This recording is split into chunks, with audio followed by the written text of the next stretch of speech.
The West Midlands, a region known for its history, its canals, the Industrial Revolution and its modern towns and cities, but it has its downsides: antisocial behaviour, drugs, post-industrial decline and more gang violence than an episode of Peaky Blinders. This is the worst 17 places in the West Midlands, Part 1. Number 17, Telford. Shropshire's only entry into this video. Let's face it, Shropshire is a nice county. Telford is the largest town in Shropshire with a population of around 156,000, and it's also a new town, sort of. We'll get to that in a minute. So like most new towns, the centre is a shopping centre, and unlike most shopping centres in new towns, it actually looks pretty modern and in genuinely really good condition. Sure, this plaza and the shopping centre don't have a lot of character, but it all seems to work quite well.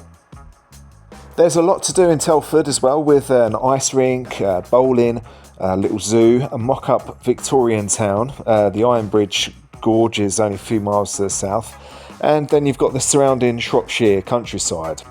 So Telford used to be 5 towns until the 1960s, when it was designated a new town, named after engineer Thomas Telford. So what they did, they took the 5 towns and they just plonked this massive shopping centre in the middle of it alongside a park. Although this is called Telford Centre, Telford is actually polycentric, which is a new word I learned while researching the town, meaning that it has multiple centres, high streets, etc., spread out over quite a large area. In fact, Telford is that large and spread out that it would have taken days to see it all, so I did only explore a few select areas. The town park was one of those areas, and on this sunny day it was very nice.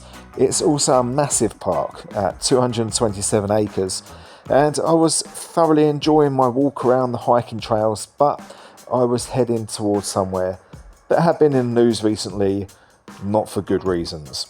The Madeley Court Hotel, a 16th century manor house, has reportedly been used since early 2021 to house migrants.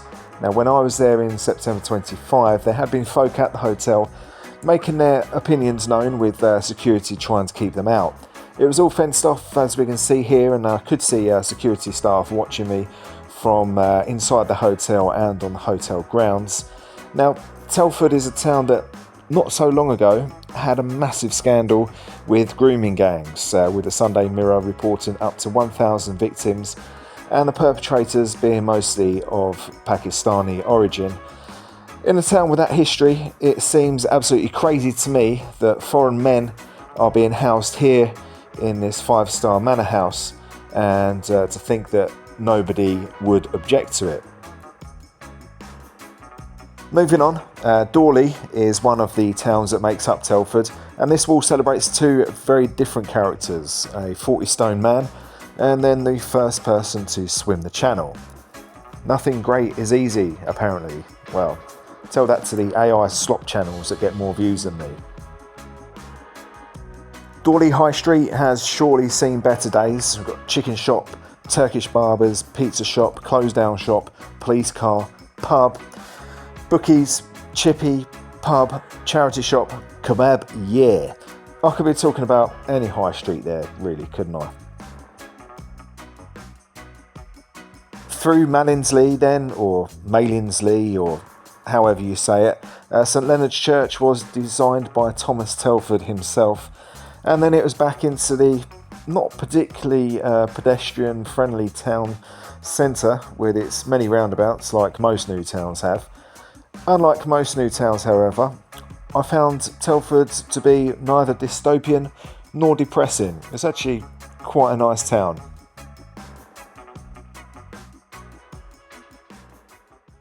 Number 16, Brierley Hill. The first of several visits out into the Black Country now. I'd read that Brierley Hill had gone downhill due to that scourge of town centres and high streets everywhere, the out-of-town shopping centre. In this case, the Merry Hill shopping centre, the 9th largest shopping centre in the UK, according to good old Wikipedia. The shopping centre is only a short walk to the town. In the borough of Dudley, Brierley Hill sits on the Dudley No. 1 canal, which was very important in the industrial age, and now it's used more for recreation. Brierley Hill is a small town of around 14,000 inhabitants, and it was heavily industrialised back in the day with quarries, collieries, glassworks, ironworks, etc. At one point in the 1980s, after the inevitable decline, around a quarter of Brierley Hill's residents found themselves unemployed. The shopping centre was built in the late 1980s, which you would think would be the final nail in the coffin for Brierley Hill town centre. And as I arrived into the southern end of the high street, it looked like my expectations were justified. But then things just got better. The high street was pretty clean, and although it was a quiet weekday morning, the few people that were out and about seemed to know each other and said good morning, greeted each other. The best thing though was that the market was absolutely stacked with fruit, veg, household stuff, lingerie, butchers, bakers, candlestick makers, etc., and had some excellent value black country grub. The market more than makes up for the pretty quiet high street. The police station here has been closed down recently, but the civic centre is still going strong. Back down by the canal, and this area is known as the waterfront. There's a few bars, restaurants and mini golf here, although a nightclub called Red by Night just closed down on New Year's Day 2026, going the same way as the Blue Brick pub, which closed in 2022. The residential areas of Brierley Hill are pretty quiet. Fens Pool Nature Reserve is in the north of the town and offers a respite to the urban industrial surroundings. Despite a bit of fly tipping and a little bit of a scruffy area here, Brierley Hill is a nice little town that completely defied my assumptions about post-industrial towns with large shopping centres plonked next to them. Number 15, Wolverhampton. Wolverhampton is the third largest city in the West Midlands with a population of about 265,000. Wolverhampton has to be one of the coolest sounding names for an English city. Named after and founded by the noblewoman Wolfram, and with the football team perhaps having the coolest sounding name in English football, Wolverhampton Wanderers, more on them later. Wolverhampton, or Wolvo, or Wolves if you want to use a nickname, it was somewhere that I was visiting for the first time. I'd heard the city centre was a bit of a dive, and this was from locals who I'd met the previous day in Brierley Hill. Apparently since Wolves became a city in 2001 it has declined, with an article in the local paper Express and Star seeming to back that up. I have to say it didn't seem all that bad to me. Sure, there were shops closed down like everywhere and there were obvious signs of decline. However, there were quite a few people about. The 15th century St Peter's Church and the gardens around it were quite pleasant despite the scaffolding and the day drinkers. Wolverhampton has theatres, cinemas and all the amenities you'd expect of a city of this size, as well as the grand buildings ruined by modern facades. Lady Wolfram is commemorated here in front of the church next to the brutalist council building. Ouch, my eyes. The council have a rating of 1.9 stars on Google reviews. Through this quite dystopian looking walkway, the magistrates court on the other side is a bit more pleasant, as is the University of Wolverhampton Concert Hall. The tunnel takes you out of the city centre under the ring road and makes it very clear and easy for football fans to know where they're going.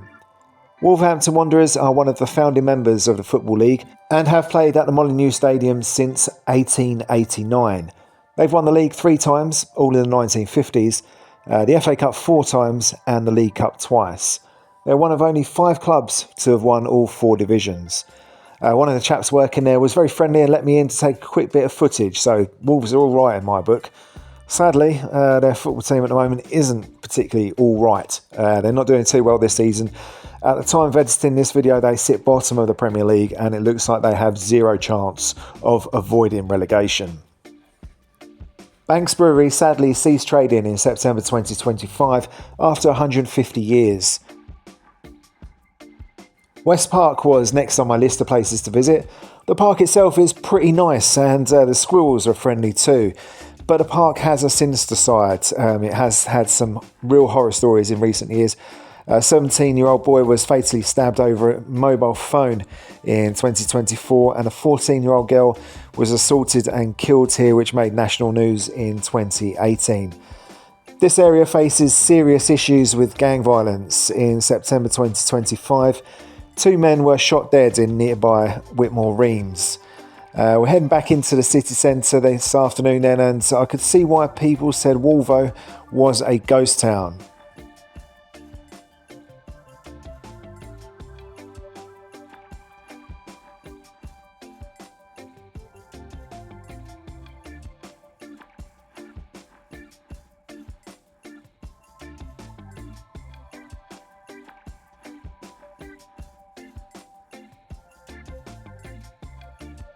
You know, things are really bad when even the pawn shops are shut down. Salop Street was a sad state of affairs. There was just hardly anyone around, and to be honest, I could understand why. There's no real incentive to come down here. I went to the market where jacket spuds start from £1.50, and that was really about the most interesting thing here.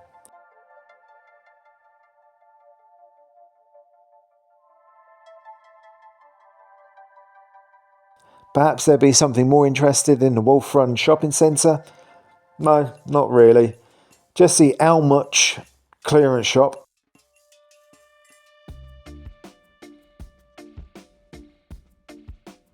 If you read people's opinions on Wolverhampton online, there are common themes.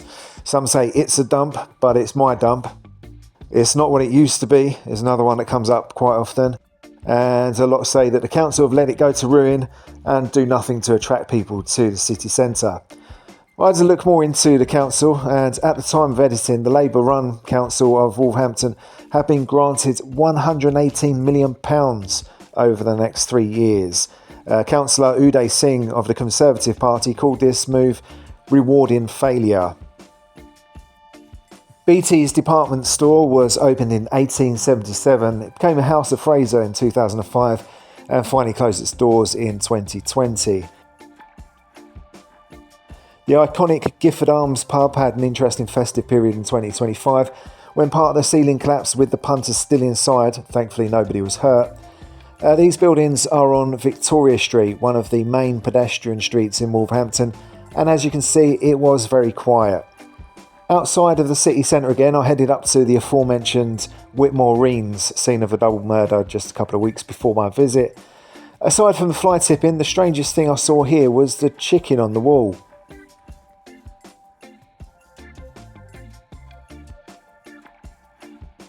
As well as the football team, Wolves has an important racecourse, opened in 1887, a couple of years before the football stadium.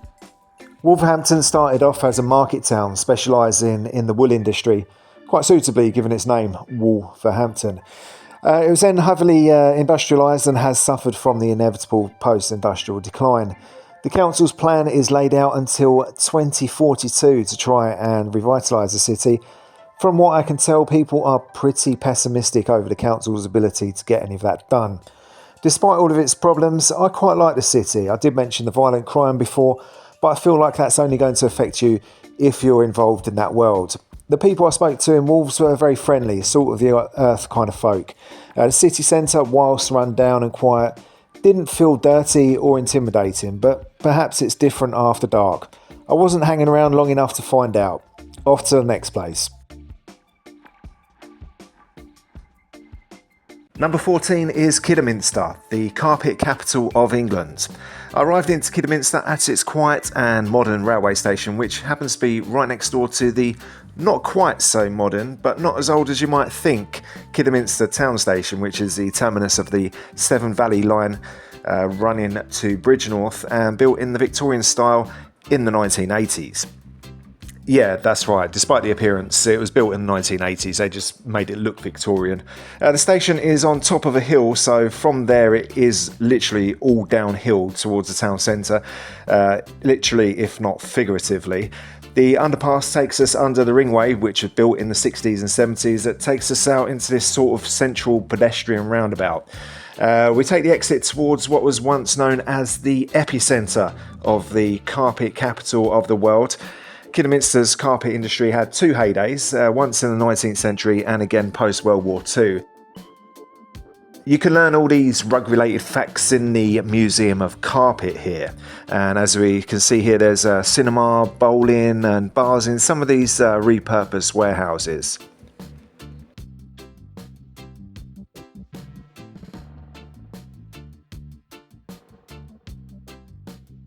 Some of the back streets here have succumbed to fly tipping, unfortunately, and nearby we find Agborough, the home of Kidderminster Harriers Football Club, who currently ply their trade in the National League North after spending 5 years in the league during the early part of this century. The River Stour here and Brinton Park provide the natural scenery for Kidderminster, with the West Midlands Safari Park not far out of town. Kidderminster's a medium-sized town of around 58,000. Post-industrial decline has affected the town, and it's now common to see people commuting to Worcester and Birmingham for work. Weaver's Wharf is a large retail park on the edge of town, built on the old Brinton's carpet factory. The developers have actually done a really good job at tastefully combining heritage and modernity at this complex. Sadly, I can't say the same for the badly sprayed-on attempts at St George's crosses.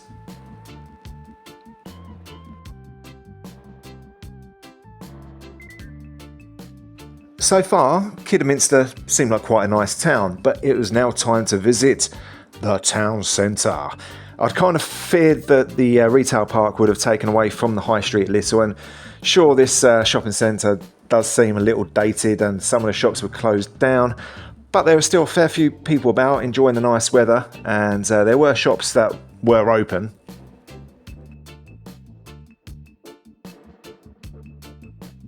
The Wolverhampton Hill shopping centre, or to use its actual name, the Rowland Hill shopping centre, was pretty tired, as we can see here, and mostly closed, but the saving grace was the pork, stuffing and gravy bap from the lovely people at Cafe Pacifico.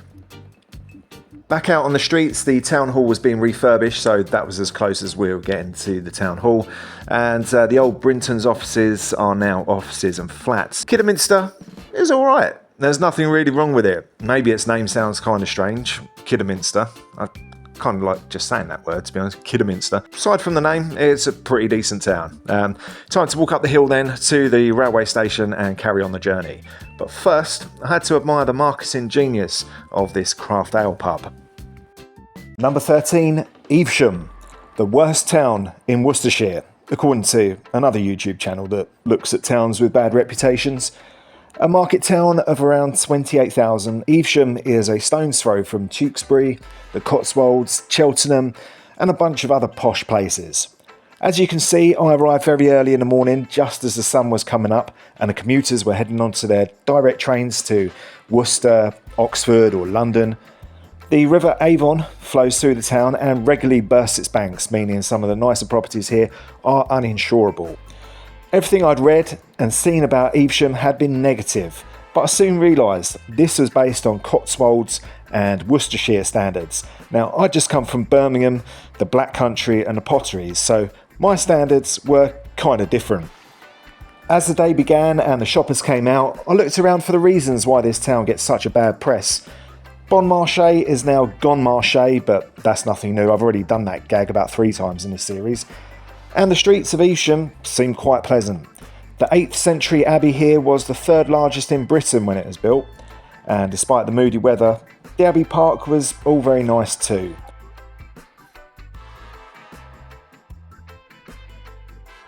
There's even a museum here with some stocks outside. Being brutally honest, Evesham had the air of a middle-class town where the residents had no idea just how good they've got it. On the other YouTube channel, I heard Evesham described as a ghetto. Mate, go to Handsworth, go to Page Hall, go to Anfield, go to Harlesden, Barking or Newham, then come back to Evesham and tell me it's a ghetto. Anyway, there's a lot of green space as we can see, punters doing their punting, and best of all, we're only a 25-minute walk here from the award-winning toilets. Exciting stuff. The residential areas here are nice enough, barring this area. And back in town, NatWest have closed this branch, but the good news is this heritage building is being restored. At this point, folks, I was getting a bit fed up. There seemed to be no content to film in Evesham, but then I struck content creators gold. The Riverside Shopping Centre. Liminal, filthy, dated, a disaster. But don't take my word for it, here are some of the latest Google reviews. Disgrace to the town, virtually empty of shops and filthy dirty. It's disheartening to see how much things have changed. A decade ago, the Riverside Shopping Centre was buzzing with activity, a hub of shops and people. Now it's a shadow of its former self. Empty, neglected and full of litter. It's a sad sight to see what was once such a lively spot fall into disrepair. The reason I like this place is because it looks abandoned and gives off a creepy vibe. It is trashed and smells a bit like urine, but it's a perfect place to record a horror film. What an absolute disgrace. The owners have made no effort. What was once a great asset to the town is a shell. Evesham has really gone downhill. Half the shops are empty in this town. What a shame a beautiful town has been run into the ground. Well, it seems the rumours about Evesham did have some truth in them. The town is alright apart from this shopping centre. It is an absolute hole. Probably the worst shopping centre I've been to. Ever. Just closed the damn thing down immediately. And that was Evesham.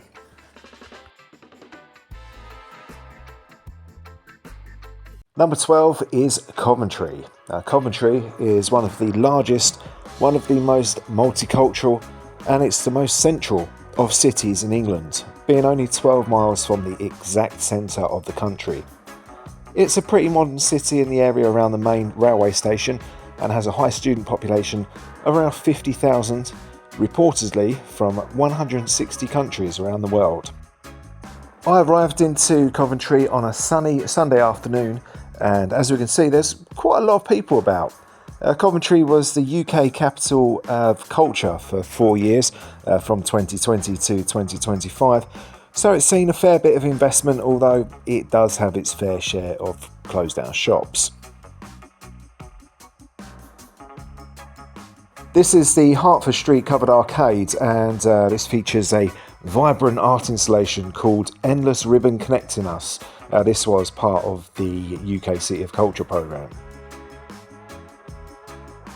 Coventry has a lot of history going back to the medieval period and beyond. Here in Broadgate we see the statue of Lady Godiva, who is said to have rode naked through the streets of Coventry to protest against taxes levied by her own husband. Later, Coventry became the centre of the British motor industry. The first car to be made in Britain, in fact, was built here by Daimler. Later, companies such as Jaguar, Rover and Triumph were established in the city. It was because of Coventry's importance that the city was bombed heavily by the Luftwaffe and then rebuilt in the 60s and 70s. And oh look, another naked lady sculpture. Coventry is the 10th largest city in England, and it was really busy on this sunny afternoon, and to be honest it wasn't anywhere near as brutalist and as dated as I was expecting it to look. As a matter of fact, there was quite a lot of building work going on around the city. There were more old buildings that survived as well than I expected, like the old grammar school here. Millennium Place with the Coventry Transport Museum is probably the central cultural area. It also seems to be the central point for the drunks and wrong-uns of Coventry, unfortunately. Sir Frank Whittle of Coventry was the inventor of the turbojet engine. Next door to this is Lady Herbert's garden, containing Coventry's only remaining medieval city walls, some of which were destroyed as long ago as the English Civil War. Sadly, these gardens also seem to attract the wrong-uns.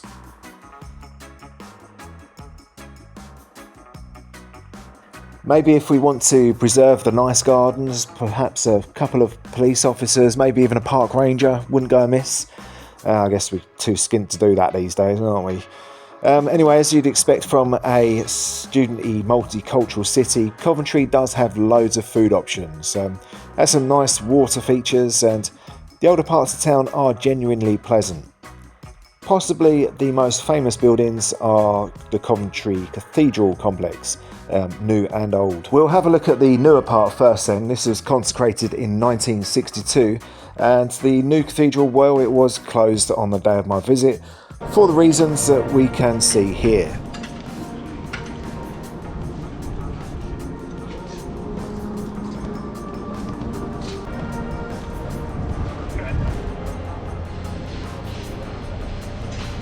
The older part of the cathedral complex is the former Coventry Cathedral, bombed out during World War II, with just a husk left remaining as a haunting reminder, along with parts of an even older cathedral. It was genuinely impressive, and it's one of those places that makes you feel grateful to live in relatively peaceful times. It also made me realise why there are no police about in the city centre, they're all up here. The old streets around the cathedral took me by surprise. The Tudor buildings took me by surprise. I felt like I was more in Stratford-upon-Avon than a city like Coventry that, let's be honest, it gets a lot of negative press. The police were still enjoying their day with a few classic cars parked up near the cathedral. My favourite was this classic Jaguar. The Herbert Museum and Art Gallery is besides this, and then you got this street, and well, I was genuinely taken aback at how nice Coventry, or Cov as the locals call it, was. Spon Street was an important trade road in Tudor times and has been mostly rebuilt to give a bit of a glimpse back at those old days.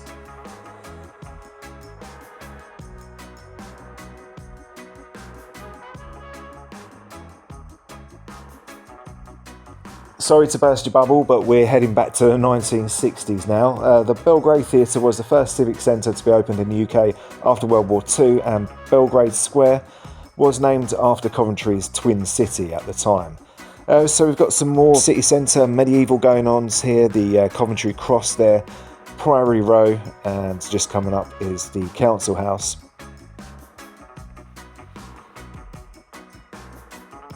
It's just also bloody nice. Coventry is seriously under-promoted. It's definitely worth a day out at least. And for those fans of brutalism, I know there are some out there, you're welcome.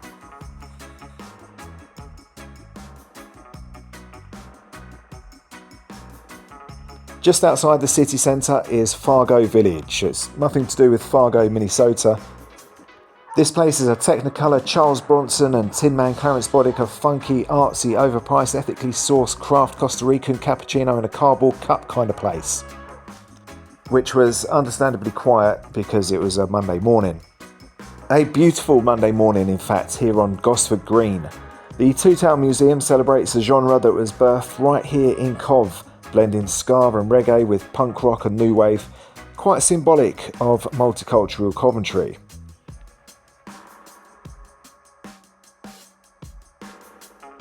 I was walking up the amusingly named Ball Hill now, and along the Coventry Canal. It was pretty nice overall along here. It wouldn't be a British canal though without a shopping trolley tossed into it, and it looked like the troll under the bridge had popped out for a sandwich.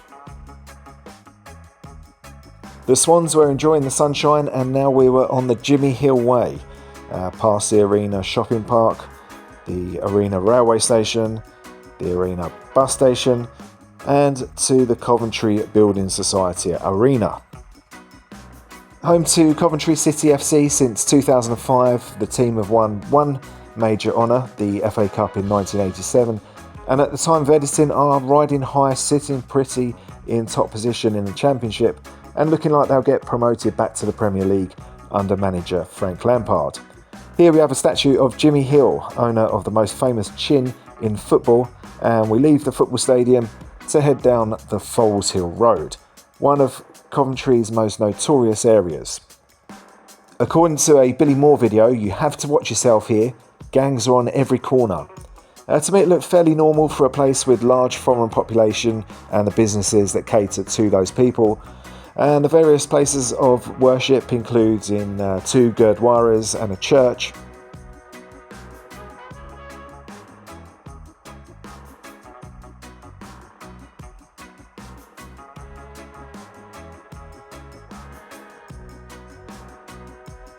Next up I went to Coventry Market, and it was pretty quiet to be honest, not much interesting for sale apart from some colourful fruit and veg.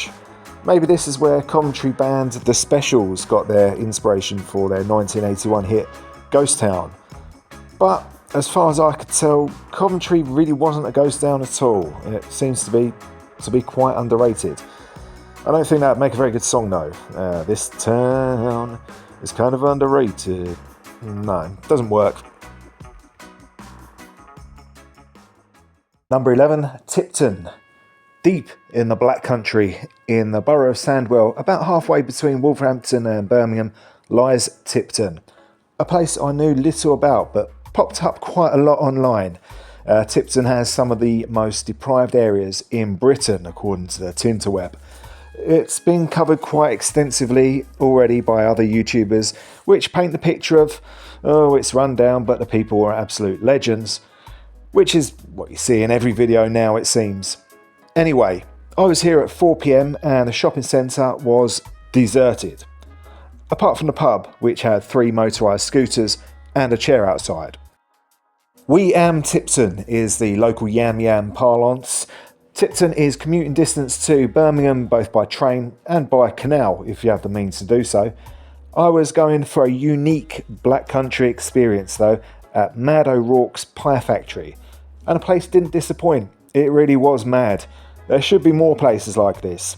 Now, I'll be brutally honest, the staff weren't all that friendly, but the curry pie, topped with a naan bread, the traditional Black Country batter chips, and the pint were all on point. It's also a hotel, and I stayed there, and it was pretty good value for money, to be fair. The next day, I was walking along busy roads in this very industrial area. The mattresses here put the tip into Tipton. The Michelin man here seems to have switched allegiance from French to English. And then I stumbled across what is called the most crooked pub in England, the Tilted Barrel. It was too early to go in for a cheeky one though. And this is Tipton High Street, which mainly comprised of fast food and bookies. Somebody had got bored waiting for the bus and tried setting fire to the bus stop whilst drinking vodka and eating chips. The police have got sick of the rush hour traffic and we're heading now to the famous Lost City of Tipton, so called because the estate was geographically isolated with a reputation for poverty and crime and a feeling that it had been forgotten about. Sadly, the place is a mess. Garbage and shattered glass all over the place, attempts to burn the trees down, and the horses here chained up. Presumably they were hoping I was going to feed them. Now, I made a comment earlier that people always defend folk who live in these deprived places, but there's absolutely no need to live like this, nor to even make an animal live like it. It's a dump. I'm sure it's only a small minority who are setting fires and chucking shit everywhere, but still, have some pride, DY4. And well, that was Tipton. Number 10, and just down the road from Tipton, is Wednesbury. On the West Midlands metro line connecting it directly to Wolverhampton and Birmingham, Wednesbury was a place I knew very little about. But when I asked my viewers for places to visit in the West Midlands, it was a name that came up more than once alongside nearby Bilston and Willenhall, which I didn't visit in order to preserve my sanity. The bus station here looked reasonably modern, but the forecourt looked like an earthquake had struck it. Around the Morrison's supermarket are some public art displays depicting the industrial working class heritage of Wednesbury. Opposite them are the Wednesbury Museum and Art Gallery and the police station. Dick Turpin, the famous highwayman, was said to have drank in the town and hid out in one of the local pubs. Although, to be fair, most of the stories about him are complete fiction, so take that with a pinch of salt. Victorian buildings here are juxtaposed by derelict warehouses. The main feature of the town centre is the town clock here. I'd read that Wednesbury is quiet by day but dangerous by night. The town's high crime rate seems to back this up. It was hard for me to gauge what Wednesbury was like from a weekday morning, so I'll let you know what others say about it. Jeremy Clarkson on the panel show Have I Got News For You called it the worst place in the world. Another video uses the title Wednesbury, UK roughest towns, as bad as you think. Make of that what you will. I think that's meant to say is as bad as you think, but it might be ain't as bad as you think. I really couldn't tell. In the comments section on another Wednesbury video, moving away from Wednesbury was the best decision of my life. Lived there for 30 years, I'm now 38, and since moving, nothing has been stolen off my car, I haven't been mugged, nobody has tried to fight me in the street.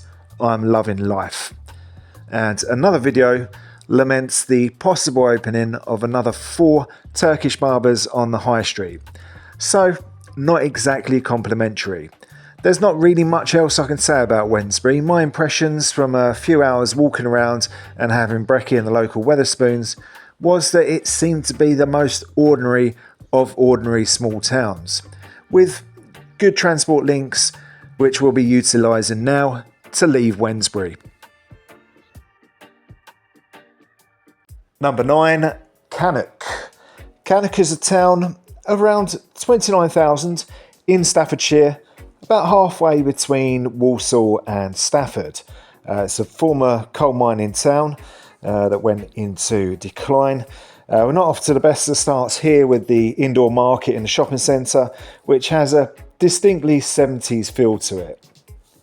Now, Cannock isn't a town I really knew anything about, but the few tidbits I read online weren't particularly complimentary, with complaints of the council spaffing £20 million of levelling up money up the wall, lost in a mire of consultancy fees and bureaucracy. Others bemoan the crime rate, and according to a Reddit user, the teeth-itchingly terrible black country accent. As previously stated, Cannock was built on coal mining, and we all know what happened to that up and down the country. It's also famous for Cannock Chase, the local beauty spot, but sadly there was no time for that today. It was market day in the town, as we can see, and there were quite a few people about. The town did seem pretty run down though, with a fair bit of building work going on. Just a few days before editing this video, the council had scrapped plans for a cafe and improved pedestrian access to the town centre, citing higher costs than initially expected. Now, the council, as I mentioned before, they were granted 20 million quid worth of levelling up money. That was back in October 2021. So it's hardly a surprise that costs have increased since then. I'm talking now in January 2026. A lot of the townsfolk in Cannock aren't at all happy with the council, and it's understandable why. St Luke's Church here is over 900 years old in the centre of the town. Annoyingly, the gates are closed and only one of them is open, so you can't walk through the churchyard. You have to walk in the same gate and climb over a wall if you want to get out the other side. So it's a town that's fairly unremarkable. There's not much to show you really. Oh my God, what's going on here? We've got a flasher. It's not the kind of thing you expect to see outside a library. This is about as cool as Cannock Town Centre gets. Eat, drink, shop, park. Probably don't drink and park. At least don't drink alcohol and park. There's an elephant here, cinema, vape zone and Turkish barber. A bit of a naff area here, and look at this beautiful deer. Shame it's just a picture. Cannock railway station is adorned with pictures from Cannock Chase where wild deer roam freely. Seems a world away from this crap.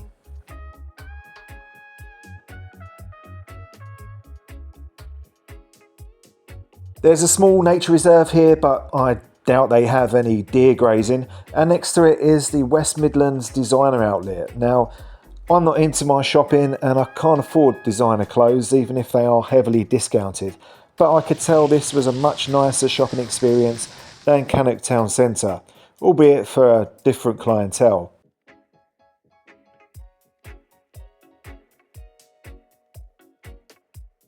Next up, I headed up to what was supposed to be the roughest part of Cannock, called Chadsmoor. Now, there wasn't a great deal going on. It was a weekday. You could see it wasn't an affluent area, that's for certain. But in comparison to some of the places that you'll see in part 2 of this series, well, Chadsmoor absolutely was not rough.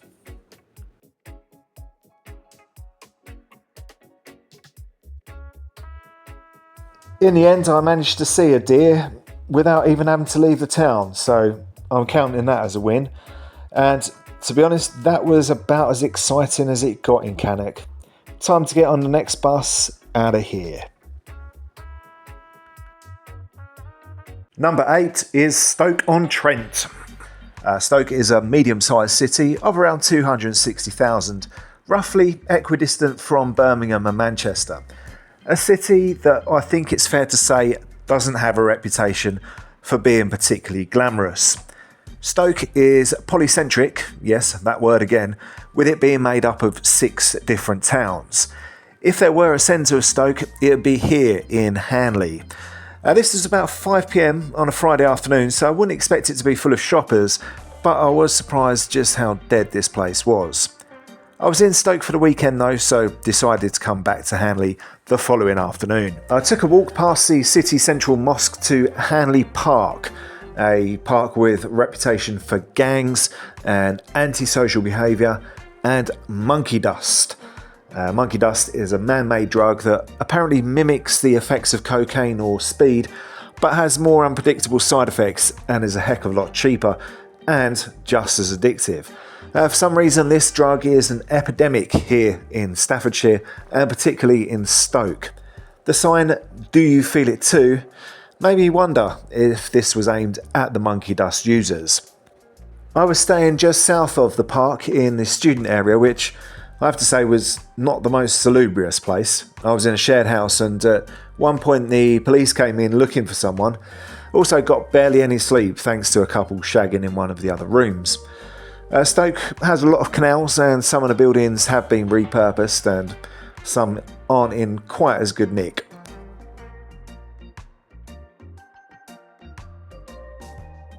I was headed over to the Bet365 Stadium, which is home of Stoke City Football Club.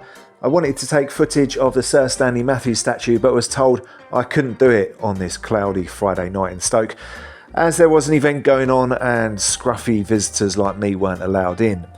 I did get World Cup winning goalie Gordon Banks, however. Stoke City play in the second tier of English football and are well known for being a bit of a tough place to go for away fans and players.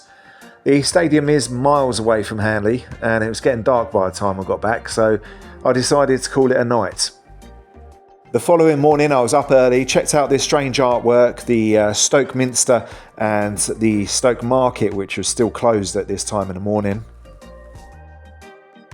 On this street here I counted 5 consecutive closed down shops.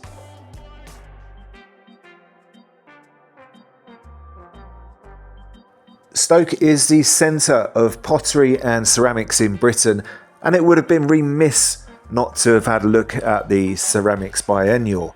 Since the 17th century, companies like Royal Doulton, Spode and Wedgwood have made ceramics in and around Stoke. This arts organisation has exhibitions like this one, where we can see some old photos and quotes from folk who used to work in the industry, which inevitably went into decline in the mid-20th century, when it could no longer compete with cheaper production in other countries. Nowadays it seems ceramics is used as much recreationally as industrially.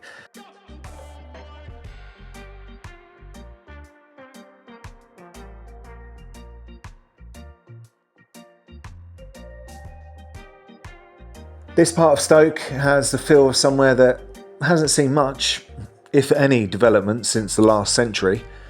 Back down on the canals then, I was heading to Etruria, a suburb named after a region in Italy which is now known as Tuscany. The Industrial Museum here was closed. The new daddy of Stoke business these days though is Bet365. This is the Bet365 building here. The value of this betting company is over £9 billion. You might remember their advertising campaign from years ago with Ray Winston ordering you to bet in play. Nah. In Stoke's heyday, it had over 2,000 of these kilns. Now around 50 remain and are mostly relics.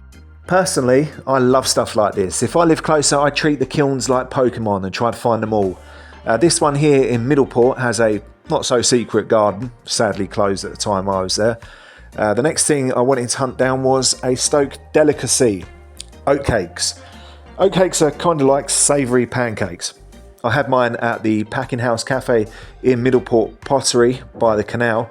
Now, a lot of people would eat pizza and gelato by canals in Venice, But here I was eating cheese and bacon oatcakes by a canal in Stoke, and very happy I was too. Next, I headed up out of Middleport along the mostly boarded up Newcastle Road to Burslem, called the mother town of the potteries on account of it being the first of the 6 towns to be industrialised. Unfortunately, it looks like it's the first one to fall apart as well. The ruins of this old Victorian Sunday school and this old ceramics factory are sad to see. Burslem is known as the childhood home of singer Robbie Williams of Take That fame. If you've seen his biographical movie Better Man, you'll have an idea of what to expect. You can see that this once used to be a grand place. Look at the Queen's Theatre here, for example.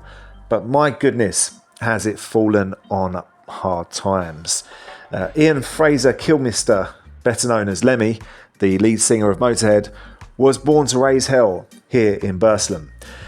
Here, by his memorial statue, he's been left a can of Carlsberg and 2 Jack Daniels miniatures. Unfortunately, they're empty, but hey, you win some, you lose some, it's all the same to him. Looking around Burslem, it seems not much winning has been going on lately. Darts legend Phil Taylor, who is very much a winner, also grew up nearby in Tunstall, and in his home only the downstairs was in use as the upstairs had been condemned, and he grew up with no electricity nor running water. Port Vale are the football team in Burslem, and they haven't been doing much winning of late either. At the time of editing, they sit bottom of League One, the 3rd division of England. The Valiants play at the A. Cashless Stadium, also known as Vale Park, and Robbie Williams is the club president.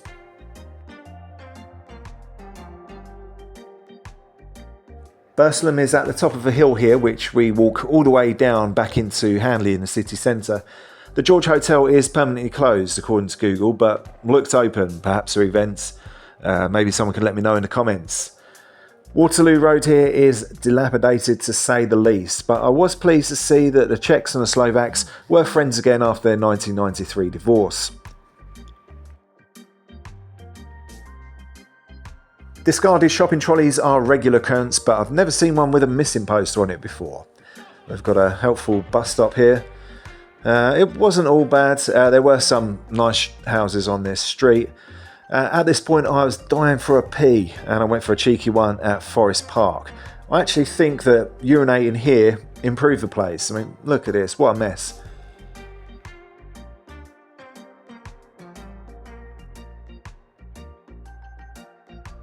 Frosted kisses, midnight mysteries and monkey dust.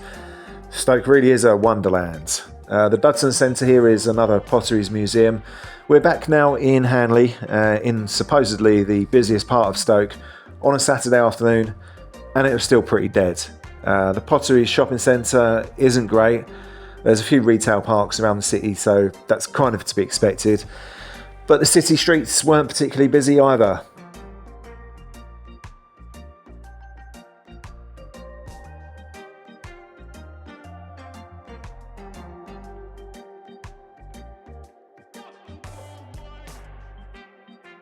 But some good news, I did find a Sir Stanley Matthews statue here in Hanley.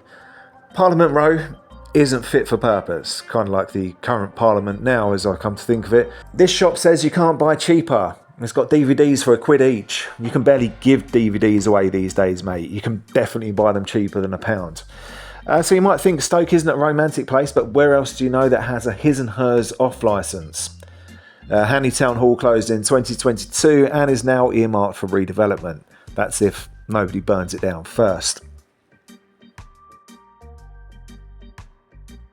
Hanley is a place that typifies the decline of Britain. And what's with the cock and balls? It's always cock and balls. I guess lady parts require more artistic talent. Author Arthur Bennett gets to marvel at these buildings, poor old chap. We now visit the Potteries Museum. Yes, another one. This is the main one this time. And it has some interesting artwork on display. This piece is called Don Quixote in Lagos with Walkman. I would have called it Faceless Naked Man Rides Donkey, but then I was always more pragmatic than artistic. As you'd imagine, there's lots of ceramics on display. We've got Phil Taylor's childhood home here. It was actually a pretty decent museum. I've got a theatre here, Palestinian Pablo Escobar there, Piccadilly Arcade, which is nowhere near busy enough to call itself Piccadilly. Stoke is a bit of a ghost town, a pretty violent ghost town too, with a higher than average crime rate, especially violent crime. It's very run down. You can see why the average house prices are around the 150,000 mark. Looking at online forums, the only positive things I can find for Stoke are that it's easy to get to other places, the Peak District, Alton Towers, Manchester, etc. If the best things about a place are that it's easy to escape it, I think that pretty much speaks for itself. Well, that's it for part 1. Part 2 will be posted a week after this one, so keep your eyes peeled for that. And remember kids, stay off that monkey dust.